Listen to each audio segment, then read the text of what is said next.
Welcome back to Druidcast with Disillusioned Druid. This year in the Conspiracy Meta. Fake news! Fake news! The 39th U.S. President Jimmy Carter died on Sunday, December 29th, sending shockwaves through social media. While rumors rampaged like Bob Barker that Jimmy Carter had died long before this week, it seems to me there's no question the timing of President Peanut's death is at least conspicuous. Joe Biden crawled out of his bunker to announce that January 9th will be a federal day of mourning with banks and the stock market closed, and half-mast ordered on the day of Trump's inauguration. Where do I feel the groundwork for ulterior plans are being laid? I'm reminded of last week where I covered the strange timing of the pyramids, the Grateful Dead, and the Camp David Accords. I wonder what Carter's death might be acting as a symbol for. Was it simply a Saturn sacrifice to end the old? Or maybe the natural course of things?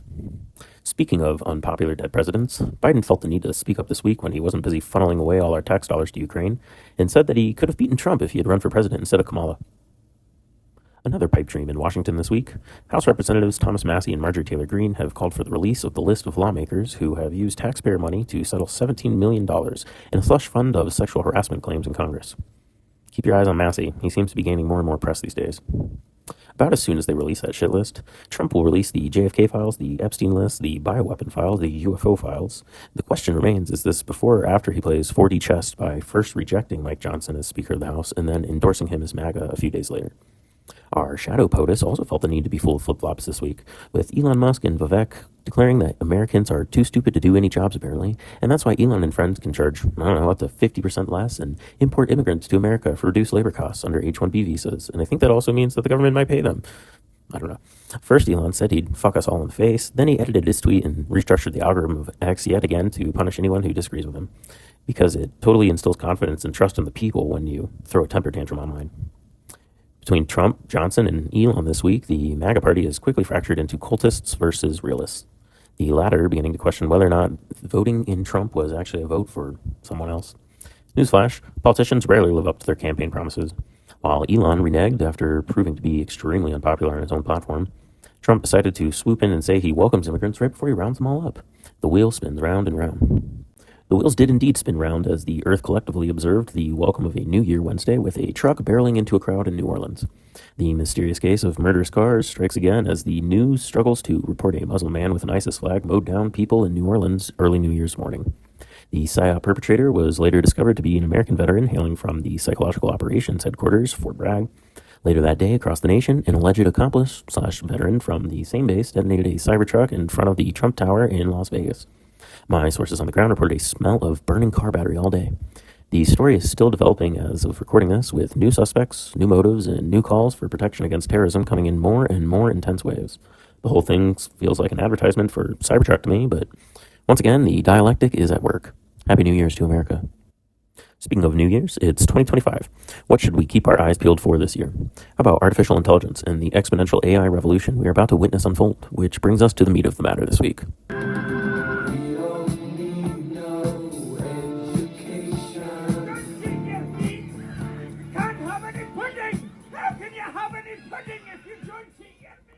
What is artificial intelligence, actually? It's not sentient robots. Whitney Webb in this tweet illustrated perfectly what I've been trying to say for a year and a half now. Artificial intelligence is perception manipulation, the perfect illusion machine. The development of artificial intelligence, futurism, and cybernetics is actually much older than people might think. Zooming in on the father of cybernetics for a moment, Norbert Wiener was born in 1894. Working off of Cartesian theory that humans and creatures are programmable machines, by 1948, Wiener had already written the book on cybernetics, or the communications and control systems between humans and machines, modeling how a computer might act like a human brain and how a human brain acts like a computer. 1948, huh? Didn't something else start around that time? Is it any surprise that Norbert Wiener was contracted by the CIA during MKUltra? The Tavistock Institute, the CIA, MKUltra, the Macy conferences, the Rockefellers, the Jesuits, Mossad, Maxwell, Epstein, all the usual suspects crop up when you start looking for artificial intelligence. Answer this, folks. Why would the richest people on Earth be interested in developing a technology that we've been taught will overthrow humanity and make us obsolete? Because that's not its true function. What do we all know at the very heart of us what the bad guys truly want? Control. Harken back to 1984. How does O'Brien convert Winston into an obedient citizen? Mind control. He makes Winston believe 2 + 2 is 5, or at least question the reality he accepts where 2 + 2 is 4. It's not important that Winston truly knows the nature of reality, only that he's obedient to the party's definition of it. Welcome to our future. Never mind for a second that every single artificial intelligence company, and big tech company that you can think of was once infiltrated or founded by the CIA, DARPA, or some other shadowy corporation. there's something even more sinister going on.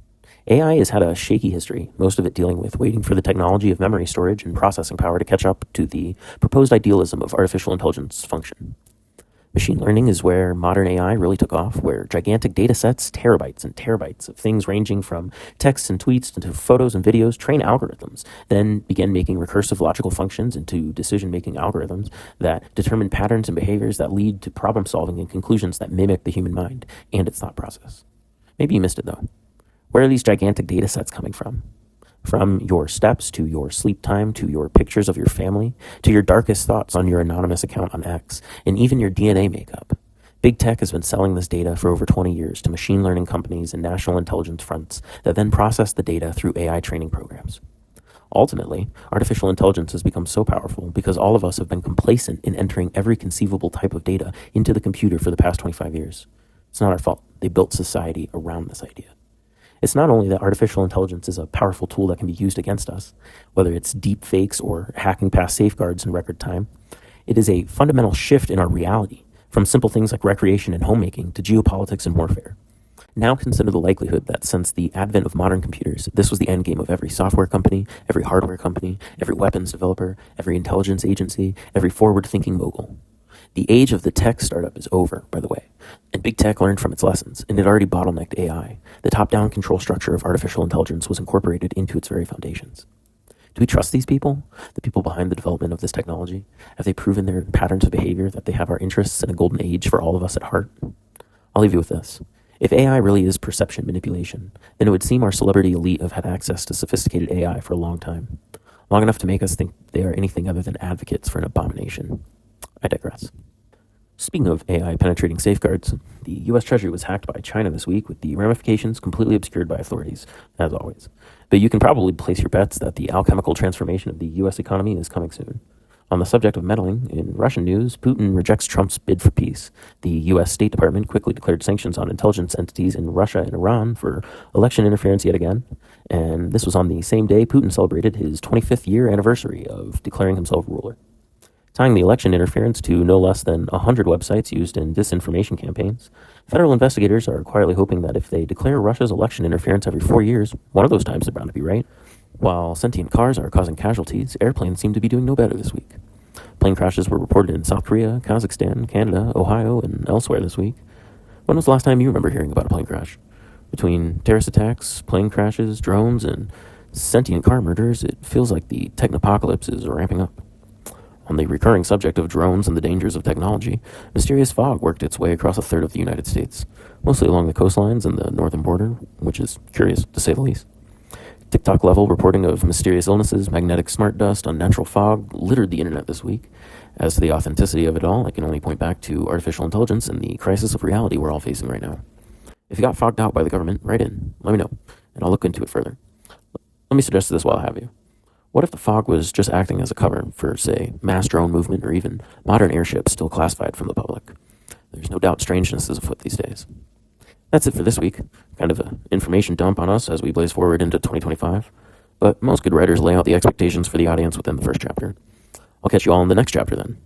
Remember to like, follow, subscribe. Please share this video and my clips with others. The AI algorithms have already declared me anathema, so if I continue making these, it's only with y'all's help.